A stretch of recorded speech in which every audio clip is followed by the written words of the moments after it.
오늘은 시편 86편 11절에서 17절의 말씀으로 주 같은 분 없네, 이런 제목으로 은혜를 나누려고 합니다.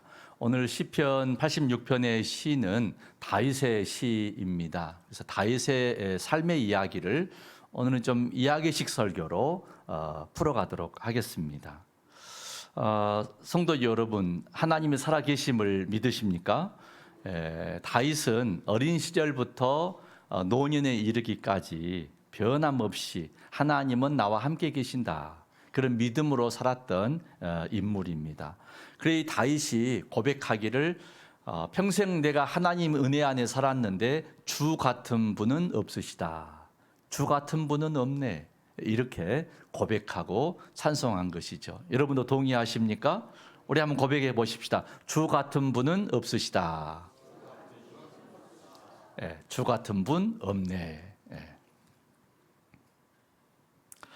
다윗의 일생을 보면 인생을 크게 세 단계의 과정이 보여요. 하나는 양치기 소년, 양쳤던 시절이 있었잖아요. 양치기 시절에 인생의 단계가 있었고, 그 다음에는 용사의 삶을 살았던 용사 다윗이 있었고, 그 다음엔 왕이 됐잖아요. 그래서 왕의 삶을 살던 다윗의 삶이 있습니다.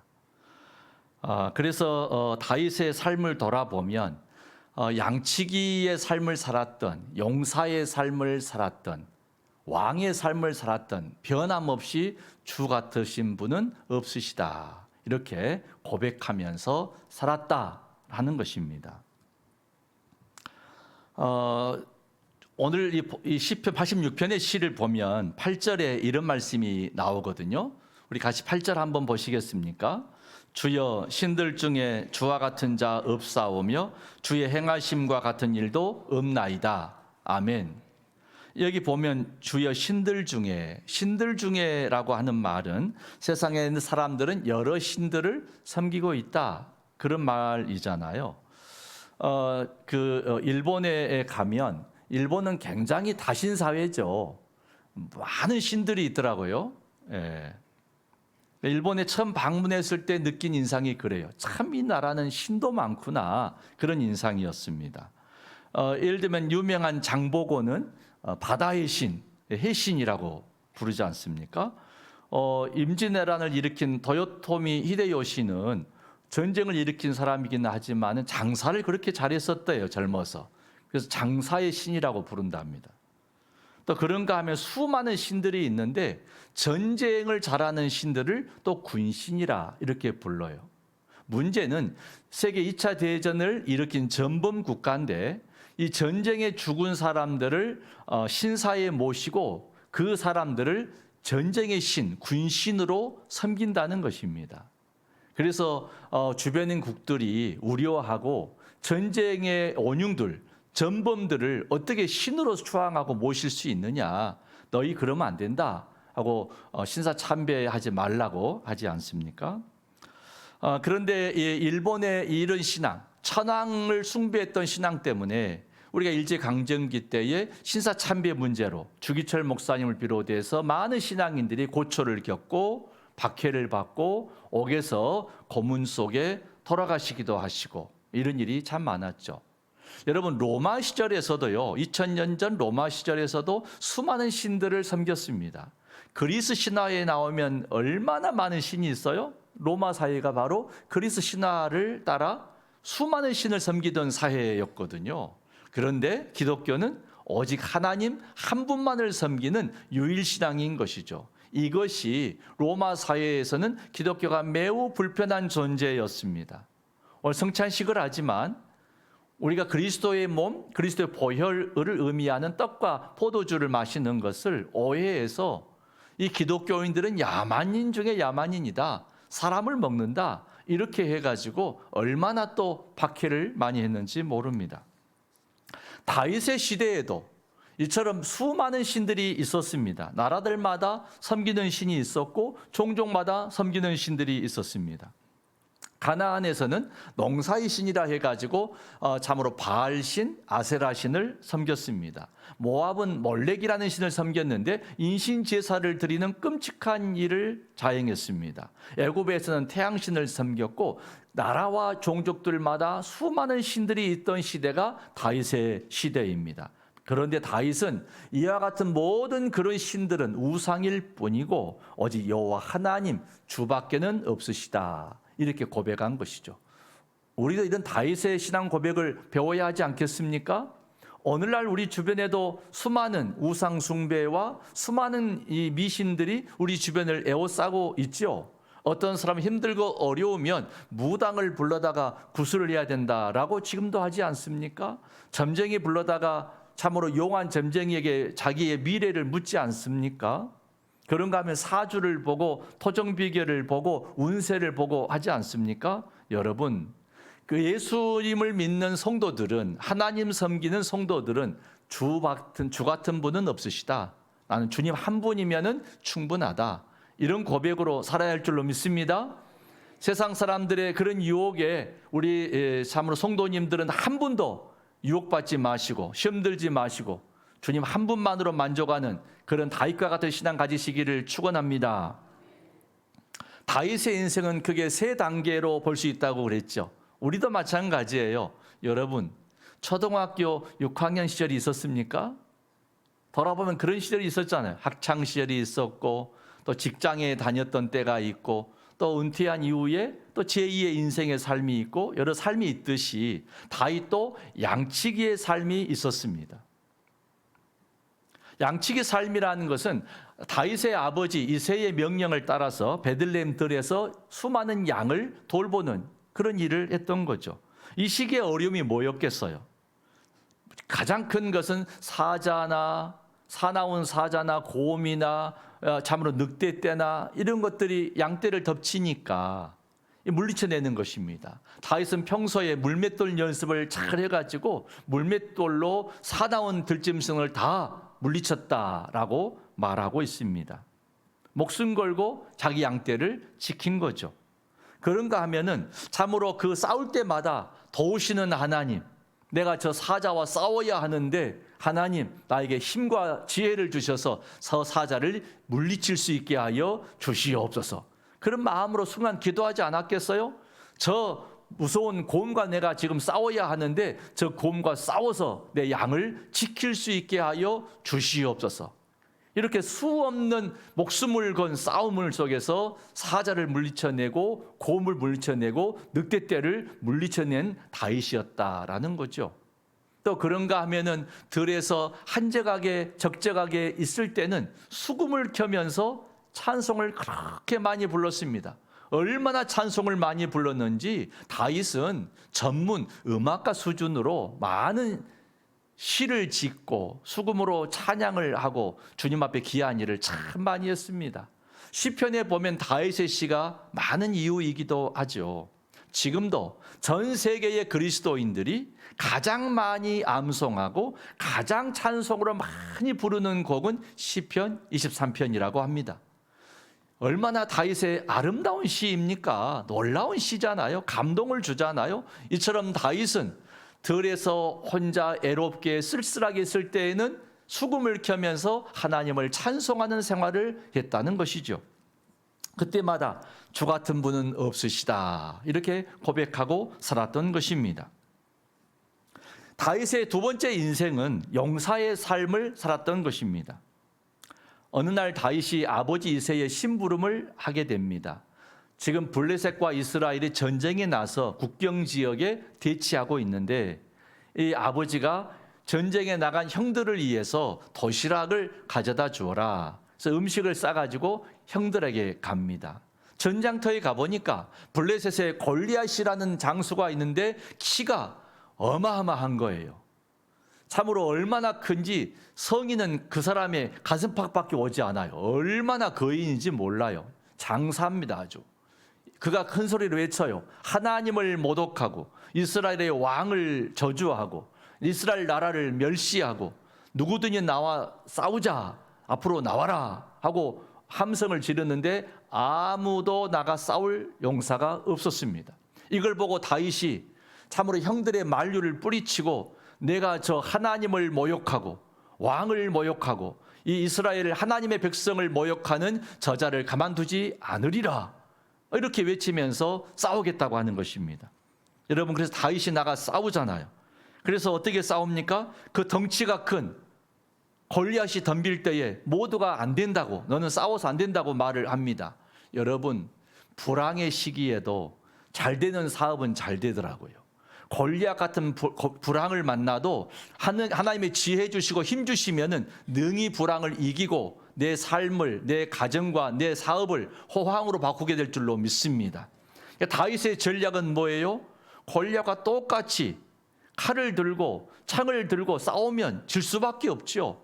다윗의 전략은 적당한 거리를 두고 물맷돌로 내가 저를 맞춰야 되겠다. 저렇게 덩치 큰 것은 눈 감고 던져도 맞추겠다. 긍정적인 마인드를 가지고 싸우는데 골리앗이 멀찌감치 가까이 오지 않, 창을 던져봐야 요리조리 피해버려요.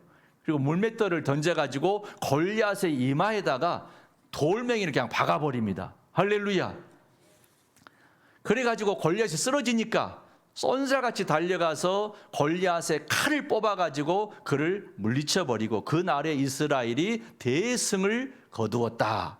이게 성경에 나오는 다윗의 이야기잖아요. 이때부터 다윗은 용사의 삶을 시작합니다. 용사가 된 거예요. 수많은 블레셋과의 전투에 나가서 그때마다 다윗이 승리를 거둡니다.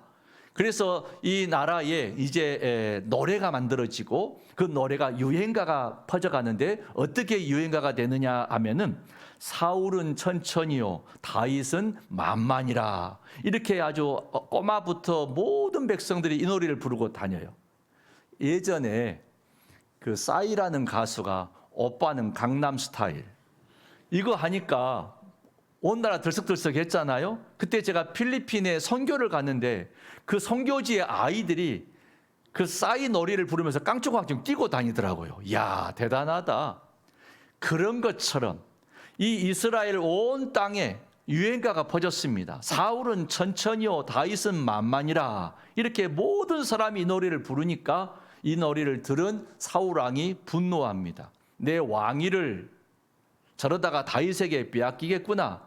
내 아들 요나단에게 줘야 하는데 내가 저 다윗을 살려두지 않으리라. 시기하고 질투하면서 그때부터 사울 왕이 다윗을 죽이려고 합니다. 다윗은 수없는 도피 생활, 망명 생활하면서 목숨을 건지는데 그때마다 배고픔을 견뎌야 하고 수많은 목숨이 괴로웠던 위기를 겨우겨우 빠져나가면서 한 세월을 보내게 되죠.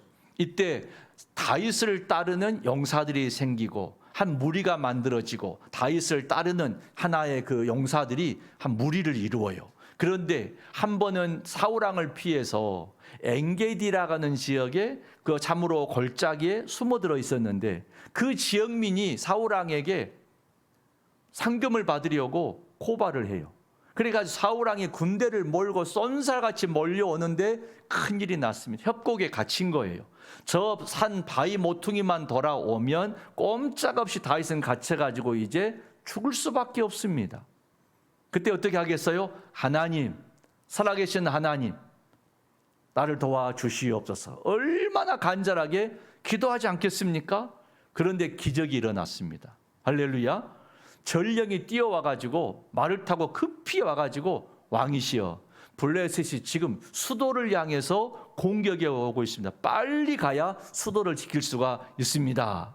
그래서 사울 왕이 할 수 없이 그대로 군대를 돌려서 블레셋과 맞서기 위해서 돌아가게 돼요. 그래서 그 바위 모퉁이, 저기만 돌아오면 나는 죽었는데 하나님께서 저 바위 모퉁이에서 사울의 군대를 돌이키게 하셨다. 셀라 하마느곳. 그래서 이 공동 번역 성경 보면은 그 바위의 이름을 갈림바위라. 하나님께서 나를 생과 사의 갈림에서 구해내시고 사울 왕의 칼날에서 나를 갈라놓으셨다. 할렐루야. 갈림바위라. 이처럼 용사의 삶을, 다윗의 삶은 끊임없이 하나님의 은혜를 입으면서 주 같은 분은 없으시다, 이런 고백을 합니다. 그런데 다윗은 참으로 사울 왕을 죽일 수 있는 기회가 결정적으로 두 번이 옵니다. 한 번은 동굴 깊숙한 곳에 다윗이 숨어 있는데 사울 왕이 동굴 속에 용변 보러 들어와요. 이때 뒤에서 부하들이 죽이자고 합니다. 그때 다윗이 뭐라고 하냐면은 기름 부음 받은 자를 쳐서는 안 된다. 하나님께서 기름 부은 자를 어찌 칠 수 있겠느냐 하고 죽이지 않아요. 또 한 반은 참으로 다윗을 추격해서 광야에 진을 쳤을 때 다윗이 몰래 그 진 중에 숨어 들어가지고 사울한 침소의 물건을 가지고 나와서 왕이시여 오늘 제가 왕의 침소에 갔다가 왔습니다. 어찌하여 저를 죽이려 하십니까? 이렇게 말을 해요. 결정적으로 죽일 수 있는 기회가 2번 있었지만 하나님의 기름 부음 받은 자는 하나님이 세운 사람이기 때문에 하나님을 경외하는 마음으로 그를 살려줬어요. 그런데 그때마다 하나님의 은혜로 위기를 넘기고 목숨을 구하고 그때마다 기쁨과 감사로 주 같은 분은 없으시다. 이런 고백을 했죠. 3번째 인생 단계는 왕의 삶을 살았습니다. 들에서 양을 쳤던 다윗이 이제 하나님의 백성을 치는 사람으로 바뀐 것입니다. 종교교회가 루터가 이런 말을 하거든요. 노년에 내 인생을 돌아보니 하나님 앞에 나의 인생은 거지 같은 삶이었다. 이런 말을 해요. 무슨 말인가 하면 여러분 거지는 누군가가 나를 불쌍히 여기고 궁휼히 여기고 도와줄 때 살 수 있는 존재잖아요. 그러니까 하나님의 긍휼, 하나님의 은혜를 입어야만 살 수 있는 존재였다. 이렇게 자신을 고백했거든요.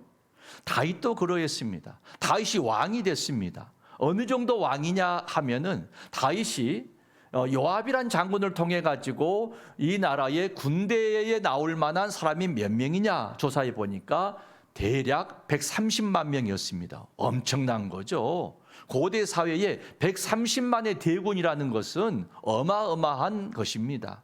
뿐만 아니라 이 경제학자들이 다윗이 누렸던 경제적인 것을 환산해 볼 때에 지금도 세계 최고의 부자의 반열에 들 수 있는 정도의 부자였다라고 말을 합니다. 부요하고 강력한 군대를 거느렸고 뿐만 아니라 사울 왕이 죽은 후에 나라가 분열되었었는데 7년 만에 나라를 통일시킵니다. 통일 왕국을 이루었기 때문에 얼마나 강력한 군대 나라가 됐겠습니까? 이런 다윗이 놀랍게도 이 시편 86편 1절에 보면은 이런 고백을 해요. 우리 1절 말씀 같이 봉독하실까요? 여호와여 나는 가난하고 궁핍하오니 주의 귀를 기울여 내게 응답하소서. 아멘. 오늘 이 시편 86편의 시를 묵상하면서 제가 가장 빨리 해석하기 어려운 고백이 이 1절이었습니다. 다윗 왕이 어마어마한 130만의 대군이 있고 통일된 제국이 있고 이 엄청난 부를 가지고 있던 다윗이 나는 가난하고 궁핍하오니 이 말이 무슨 말이냐? 그래, 루터의 고백이로구나. 루터의 고백이로구나. 내가 아무리 많은 군대가 있고 내가 아무리 많은 부가 있고 내가 아무리 높은 지위에 있는 사람이랄지라도 나는 여전히 하나님 앞에 가난하고 궁핍하여서 은혜 입지 않고는 살 수 없는 존재입니다. 이 고백이더라고요. 여러분 이 고백을 담고 배우시기를 축원합니다. 여러분이 아무리 사회에서 지위가 올라가고 경제적인 부를 이루고 여러분 뭔가 형통이 더해진다 할지라도 나는 하나님 앞에 가난한 자요 궁핍한 자이오니 나를 불쌍히 여겨 주시옵소서. 주의 은혜가 아니고는 나는 살아갈 수가 없습니다.